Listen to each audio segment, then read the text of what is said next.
देखे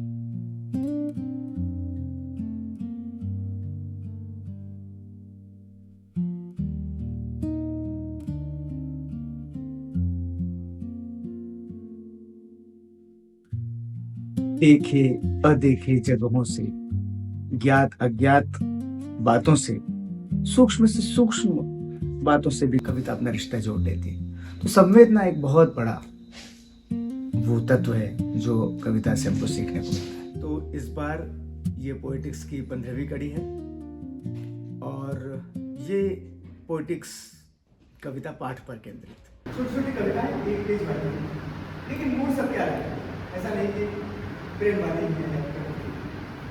दूसरे नंबर पे ये थोड़ी सी बड़ी, तो तीसरे नंबर पे थोड़ी लंबी कविता है जो 4 पेज से लेकर 7 पेज तक। ये सब हम पढ़ने की कोशिश करते हैं। ये जो हमारा पोएटिक्स है, ये जो 2 घंटे का पूरा कार्यक्रम था, इसमें इन 4 चरणों से गुजरे।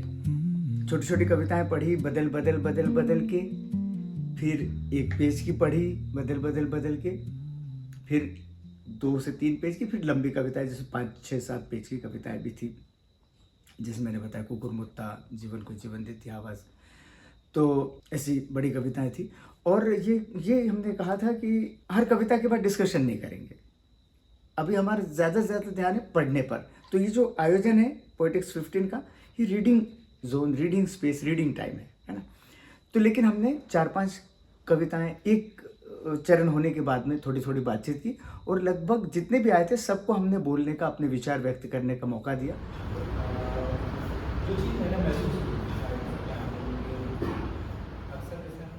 जो भी बात लग रही है, अनुभूति है, कोई समीक्षा या टिप्पणी, उनको कागज़ और पेन दिए गए थे, उस पर वो अपने विचार नोट कर ले, अपनी प्रतिक्रिया, अपनी टिप्पणी नोट कर लें, और वो अपनी बात कह के बताएं या पढ़ के बताएं। काम करते हैं तो बड़े ही जोश उत्साह से करते हैं, और कभी कभी हम उसमें पूर्णतः सफलता हासिल नहीं कर पाते हैं, या कहो कि हम उस लक्ष्य तक नहीं पहुंच पाते। तो उस लाइनों को हम पढ़ते हैं तो हमारे जीवन के भी कुछ पड़ाव है, हम कई एग्ज़ाम देते हैं या फिर आसपास में, तो ऐसी कुछ लाइनें मैंने महसूस करी। हमने सोचा था जवाब आएगा, हमने सोचा था एक जवाब आएगा, एक बेहुदा सवाल आया है। ये लाइन मतलब हर व्यक्ति अपने अपने तरीके से ले सकता है, मतलब, लेकिन काफ़ी इसमें बहुत वजनदार मुझे लगा कि आपके साथ है। और मिर्ची तीखा बना, उसी मिट्टी हवा पानी से गन्ना मिठास खींच लेता है और मिर्ची तीखा बना। हम तो इंसान हैं, हमारे में तो संभावना है वाल्मीकि तक। और इस कविता ने मेरे अंदर बहुत कुछ बदल दिया। मेरी संवेदनाएं, मेरी इमोशंस, चीज़ों को, दूसरों की भावनाओं को समझने की, इसको कहते हैं कि कोशिश, क्योंकि कई बार हम अपने इमोशंस को हावी कर लेते हैं दूसरे की, सबके ऊपर, ऑल एस्पेक्ट, हम अपनी चीज़ को हर जगह हम उसको पुश करते हैं। तो इस कविता से मेरे अंदर वो चीज़ हुई कि मुझे मौका देना चाहिए और चीज़ों को भी, और बड़ा अच्छा जीवन और सृजन। तो हम सृजन तो करते हैं, जीना सबसे पहले जरूरी है। जीना से मतलब है कि जीवन में सिर्फ जीना ही नहीं, उसको देखते हुए, उसका रसास्वादन करते हुए, उसको पूरा ऐसे देखना कि ये ना पहली बार देखना। जैसे अभी उन्होंने कहा कि सूरज तो ठीक है, सूरज है, कोई बात नहीं, लेकिन वो मौसम भी हो सकता है, प्रेमिका की बड़ी बेटी भी हो सकता है, रोटी भी हो सकता है। तो हर एक चीज़ को बहुत ध्यान से, सूक्ष्मता से, बारीकी से देखना, प्यार मोहब्बत के साथ देखना, उसके साथ एक रागात्मक रिश्ता बनाते हुए देखना। तो जीवन से ही सारा सृजन निकले, जीवन से ही सिनेमा, जीवन से कविता, जीवन से चित्रकला, शिल्प, जितनी भी बातें हैं कला की, जितने भी आयाम हैं वो सब जीवन से ही निकले। तो आप ऐसा बोल नहीं सकते कि मैं जीवन तो नहीं जीता, लेकिन मैं कविता बहुत लिखता हूँ और पढ़ता बहुत हूँ। तो उस पढ़ने का भी कोई मतलब नहीं है, उस लिखने का भी कोई मतलब नहीं है, जब तक आप अपने घर से बाहर नहीं निकलते। घर से बाहर से मतलब है कि घर में भी घर से बाहर ही हो जाता है। तो वो जीवन बहुत जरूरी है। तो आप कितना जीते, कितना प्रगाढ़ रिश्ता है एक एक बात से, दीवारों से, एसी से, नॉन एसी से, पेड़ों से, पत्तों से, मौसम से, बारिश से। हम देखते हैं कि बारिश का इंतजार हम करते हैं, जैसे बारिश आती है तो हम किसी बोर्ड पे छुपने चले जाते हैं, छाता ना हो तो हम निकलते ही नहीं। जिस बारिश का हमने 3 महीने 3.5 महीने इंतजार किया, जैसी बारिश आती है ऐसा लगता है हम गल जाएंगे, इतना डर भी हमारे भीतर।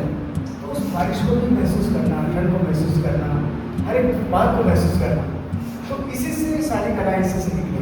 वो जो सघनता है, इंटेंसिटी जो है भावना की, क्यों किसी कविता में कभी भी चार भी है, जैसे वो काफी बालक मैं गिरा था, तो वो जीवन भरपूर जीना है। और दूसरी बात है कि जो हम संवेदना की बात करते हैं, हर कविता के आधार में संवेदना है, हर कला के आधार में संवेदना जो जोड़ती, तो संवेदना को महसूस करना है कि संवेदना है क्या। जैसे आपने कहा कि कोई एक कविता पढ़ के मैं इधर बदल गया, तो वो संवेदना में जो तत्व में जागरूक बीज पड़ गई कि जब मिट्टी से मिट्टी ले रहा है और कन्या मिठास आ रही हो, तो मैंने तो कहीं से कुछ ले रहा हूँ, मेरे लिए तो सिर्फ मिट्टी नहीं है। देखो पेड़ पौधों की एक मजबूती कहने या कुछ भी कहने कि वो एक ही जगह है, हम तो कहीं से लेते हैं। और तीसरी जो बात थी है कि सभी किस्म के उसमें विषय और विचार थे, सभी किस्म के विषय, जीवन के जितने विविध अलग अलग रंग हैं, विषय हैं, वो सारे उसमें समाहित थे। बच्चे भी हैं, स्त्रियां भी हैं, युद्ध भी है उसमें, मतलब कि स्त्रियों के अधिकार भी हैं, मौसम भी है, प्रेम भी है, सब कुछ है। तो इस तरीके से 3 श्रेणियों में ये था। सबसे पहले तो उसके भीतर की गुप्त घटना है जिसको हम नहीं जानते, हम तो बिल्कुल नहीं जानते, वो भी पता नहीं जानता है कि नहीं। सच में इस सृजन प्रक्रिया में वो ताकत है कि सबसे पहले भीतर व्यक्ति को भीतर से, मतलब व्यक्ति से बदलाव शुरू करना, कुछ न कुछ तो बदलता है, कुछ न कुछ तो बदलता है। वो क्या बदलती है वो खुद वो व्यक्ति जानता है। जो कविता लिखता है, जो नाटक डायरेक्ट करता है या फिल्म बनाता है, कुछ न कुछ तो वो भीतर वो बदलाव शुरू करती है। भले ही वो 4 बजे उठने का एक बदलाव क्यों ना हो, बहुत सारे बदलाव हो सकते हैं, एक ही तरह का बदलाव एक गुप्त चीज है ना, गुप्त बात है। बदलाव हो रहा है कि नहीं हो रहा है, उसको भी अनुभूति आने में भी समय लगेगा। 2 घंटे के ही कार्यक्रम में जब हम लगातार पढ़ रहे हैं, एक से दूसरी पे तीसरी, तो ये चीज होना मुश्किल है। तो मतलब हमने उसके भीतर केवल घटित होने दिया कि कविताओं से वो गुजर जाए। मैंने बार बार मैं वही बात कह रहा हूँ, रीडिंग स्पेस बनाना, रीडिंग टाइम उनको देना कि विद्यार्थियों के लिए पोएटिक्स यानी साहित्य, जो कि बहुत अनिवार्य अंग है। जितना उनका शिक्षण, उनका सिलेबस ज़रूरी है, जितनी सारी कलाएं ज़रूरी है, उतना ही साहित्य भी बहुत ज़रूरी है, क्योंकि वो भावना से, संवेदना से, विचार से, भाषा से जोड़ता है। तो इसलिए साहित्य तो बहुत ज़रूरी है। इसलिए पोएटिक्स का स्कूल और कॉलेजों में पहुंचना, यानी विहान की तरफ से उसको ले जाया जाना, मैं बहुत ज़रूरी समझता हूँ। और फिर इसके तो फिर बहुत सारे अलग अलग उसकी परिकल्पना बन सकती, जैसे कि एक पोएटिक्स ऐसे भी हो सकता है कि स्कूल में विद्यार्थी अपनी अपनी रचनाओं को पढ़ें, कॉलेज में विद्यार्थी अपनी अपनी रचनाएं सुनाएं, है ना। स्कूल के विद्यार्थी अपनी अपनी कहानियां पढ़ें, अपने निबंध पढ़ें, केवल कविता नहीं, निबंध, पत्र, कहानी पढ़ें। कॉलेज के विद्यार्थी भी कहानी, कविता, निबंध, पत्र पढ़ें, कुछ भी पढ़ें। तो उनकी मौलिक रचनाएं और उनका पाठ, उनका रिसाइटेशन, एक तो ये हो गया। दूसरा, जैसे हमने ये किया कि हम खुद उनको कविताएं, कहानियां दें पढ़ने के लिए। ये तो अभी कहानियां दी, हम छोटी छोटी कहानियां भी दे सकते हैं, चुनिंदा, उनके जीवन अनुभव से जुड़ी या उनकी उम्र से जुड़ी या उससे फ्री भी, तो उनको पढ़ने के लिए भी दी जा सकती है। इस ढंग से भी वो पढ़ सकते हैं, जैसे ये पोएटिक्स हुआ है, शांति से बैठकर पढ़ना और उस पर बातचीत करना। फिर ये भी हो सकता है कि ख्यातनाम जो लेखक कवि है, उनकी रचनाएं उनको रिसाइटेशन के लिए दी जाए, वो उसको उच्चरित करें, उनका वाचन करें, ऐसा भी हो सकता है। तो ऐसे पोएटिक्स के बहुत अलग अलग कल्पनाशील उसके प्रयोग हो सकते हैं। और इसमें विद्यार्थियों को जोड़ना बहुत ज़्यादा ज़रूरी इसलिए है कि वो न केवल भाषा से जुड़े। आमतौर पर क्या होता है कि हम सोचते हैं कि हिंदी से जुड़े या अंग्रेज़ी से जुड़े, खासकर हम हिंदी से जुड़ना उसको महत्वपूर्ण मानते हैं, और जो कि है भी, तो भाषा से जुड़े। लेकिन इसमें केवल भाषा का ही मामला नहीं है, सवाल केवल हिंदी आने का और अंग्रेज़ी आने का ही नहीं है, कुछ और भी है। वो मामला जो है वो, जैसे मैं बार बार कह रहा हूँ कि संवेदना का, समानुभूति का, विचारों का, एक दूसरे के साथ में क्या तादाद में है, क्या रिश्ता है हमारा, उसको समझने का।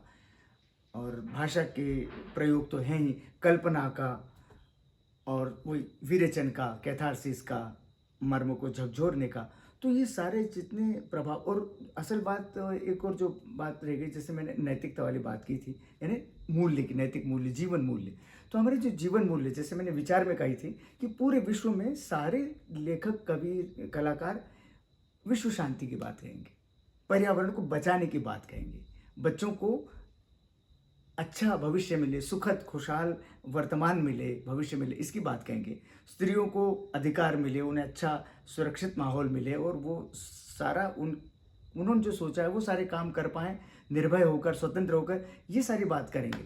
तो इसका मतलब जो मानवीय मूल्य है, इसकी ये वो देता है साहित्य, मानवीय मूल्य पहुंचाता है कि क्या है वास्तव में। प्रेम है, बंधुता है, न्याय है, चिकित्सा है, अधिकार देना है, प्रेम देना है, उदारता है।